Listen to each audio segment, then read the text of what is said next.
Hello and welcome back to the channel NPA Discovery, where real stories echo louder than fiction, and the truth behind Hollywood's brightest stars gets the spotlight it deserves. If you're new here, we welcome you to a place where we go beyond the headlines and uncover the heart of the human experience. Don't forget to like, share, and subscribe if you want more stories that explore the beauty, the pain, and the truth behind fame. Because Carl Switzer's story is one of America's most heartbreaking examples of how early fame, unchecked ambition, and personal demons can intertwine to tragic effect. It is both a cautionary tale and a sobering examination of what happens when the world stops applauding and the cameras stop rolling. Let's dive in. The Boy with the Freckles and a Dream. Carl Switzer's journey into stardom feels like something out of a fairy tale, at least at first. Born in the small town of Paris, Illinois, in 1927, Carl was an outgoing child with a mischievous grin and an instinct for performance. In a twist of fate that could only happen in old Hollywood, Carl and his brother Harold were visiting California when they began entertaining customers at a local studio café. As luck would have it, none other than Hal Roach, the studio head himself, was there to witness their impromptu show. The boys' raw energy, charisma, and comedic timing earned them contracts on the spot. And just like that, a legend was born. Or rather, two legends. Carl Switzer became known as Alfalfa, one of the standout members of the beloved Our Gang series, later rebranded as the Little Rascals. But what made Alfalfa unforgettable wasn't just the freckled face and wild cowlick. It was that glorious off-key singing voice, those over-the-top declarations of love, and his naive confidence that made him a comedic goldmine. Behind the character, though, Carl was a child living in the strange, pressure-filled world of child stardom. And while the nation laughed, few noticed the pressure mounting. Spotlight, rivalries, and trouble on the set. Fame, especially when achieved so young, is often accompanied by unexpected competition. In the case of Our Gang, that tension started to simmer between Carl and his co-star George "Spanky" McFarland. While the boys themselves reportedly remained friends, their fathers were caught in a bitter tug-of-war over screen time, billing, and salary. Switzer's father, aware of Carl's rising popularity, pushed hard to ensure his son retained the spotlight. And as Switzer's comedic timing and iconic hairdo began to eclipse the original star, it bred friction behind the scenes. These weren't just stage parents managing a career, they were managing a brand, and in that ruthless environment, even childhood camaraderie was threatened.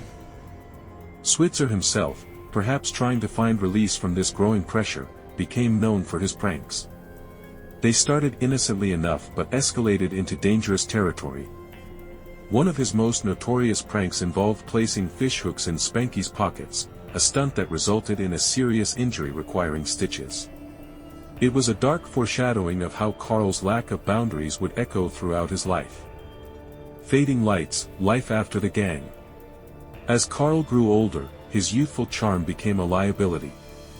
By the age of 12, he had outgrown his role, and Hal Roach released him from the show. It should have been a new beginning, an opportunity to reinvent himself.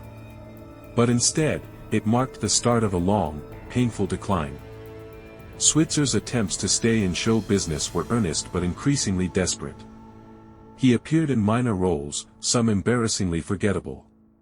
Even his appearance in White Christmas, one of the most beloved musicals of all time, was limited to a single photograph. By the early 1950s, it was clear, Carl was no longer Alfalfa. And Hollywood no longer wanted him. But he wasn't done trying. He attempted to rebrand himself, dropping Alfalfa from his credits and auditioning for any part he could find. Still, nothing clicked. The magic was gone. During this time, Switzer took to other means to earn a living. Dog training, odd jobs, and even operating bars became part of his routine. But the income was meager, and his life was a far cry from the glitz of Hollywood. And then came the incident that would end it all. Marriage, struggle, and the final fall.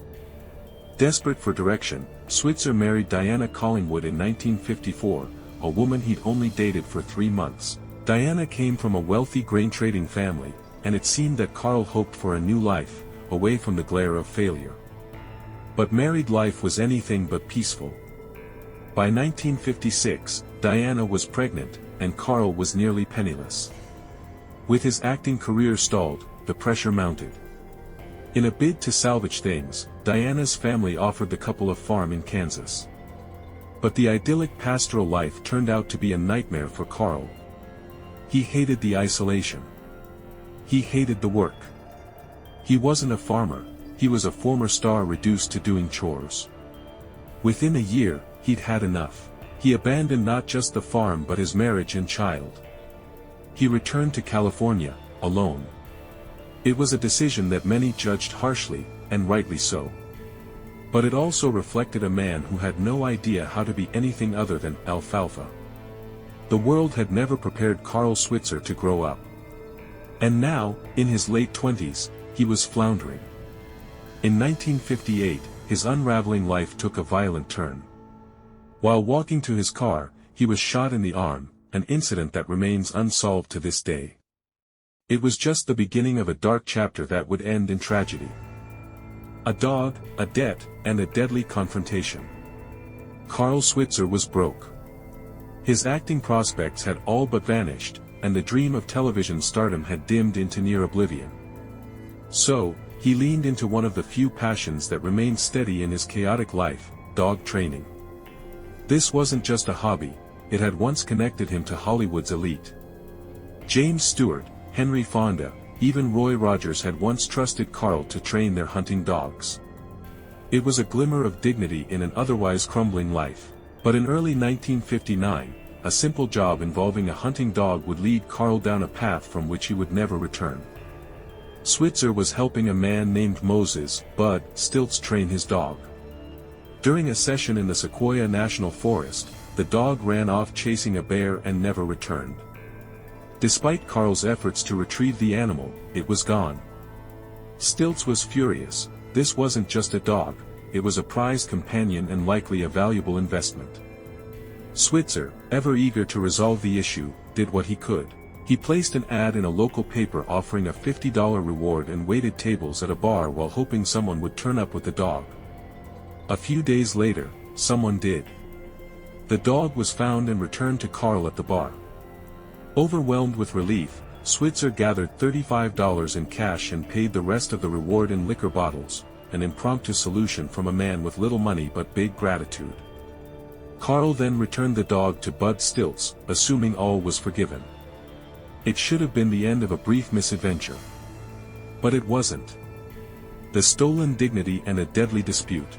Days later, Switzer was venting about the situation with a friend, Jack Pyatt. The two men agreed, it was wrong that Carl had to pay a reward for someone else's dog. Especially considering how broke he was. Switzer felt used, humiliated, and above all, disrespected. This wasn't about $50 anymore. It was about pride. It was about a man who had once been cheered on movie screens now feeling like he couldn't even stand up for himself in a barroom dispute. So, the two men made a reckless decision. On January 21, 1959, Switzer and Pyatt went to Stilts's house in Mission Hills. According to Stilts, they were aggressive from the start, yelling, pounding on the door, and making threats. Whether that version is fully accurate is a matter of history's long debate. A chilling second account emerged from someone else in the house that night, Tommy Corrigan, Stilts's 14-year-old stepson. And what Tommy revealed decades later would cast new light, and new darkness, on what really happened. A child's silenced testimony, decades too late. Tommy Corrigan waited 42 years to tell his side. In 2001, long after the case was closed and Bud Stilts had passed away, Tommy finally revealed the truth he had held onto for most of his life. That night, he said, Switzer had not come with violence in mind. Tommy recalled that Carl was drunk but not belligerent. He and Pyatt came to collect what they felt was owed, a repayment of the reward Carl had paid out of pocket. They knocked and said they were from Western Union, a tactic likely meant to get the door open, not cause harm. Carl crumpled to the floor, blood streaming down the wall, his face etched with disbelief. Tommy watched in horror as Stilts, seemingly in a state of rage or panic, turned the gun on Pyatt and threatened to shoot him as well. Only the sound of approaching sirens stopped the situation from spiraling into even more bloodshed. When asked why he had waited decades to come forward, Tommy simply said he was never asked to testify. Despite being in the room, despite being injured, the court never called him. A glaring omission. One that, had it been corrected, might have painted Carl Switzer not as a violent intruder, but as a desperate, broken man who didn't deserve to die that night. If there's anything we can take from Carl Switzer's heartbreaking journey, it's this: fame is never a substitute for love. Recognition is not the same as respect. And being remembered is not the same as being understood. We need to treat those who entertain us not just as performers, but as people. We need to stop discarding artists once the applause fades, and we must advocate for young talents to be nurtured, protected, and guided toward adulthood, not trapped in a role that they outgrew long ago. To those watching, if you're struggling with who the world expects you to be, take heart. You are more than your title, more than your past, more than your mistakes. You are a story still being written. Unlike Carl, you still have time to reclaim your voice. And that's why we tell these stories. To remember, to reflect, and most of all, to remind each other that every life matters, especially the ones that the world forgets. If this story moved you, please like this video, share it with someone who needs to hear it, and subscribe to our channel so we can keep bringing you more stories that matter. Let's honor Carl Switzer, not just as a rascal, not just as a character, but as a boy who deserved to grow into a man, and a man who deserved to be more than a forgotten headline. Thank you for watching. Stay kind. Stay curious. And never stop listening to the stories between the smiles. We'll see you in the next one.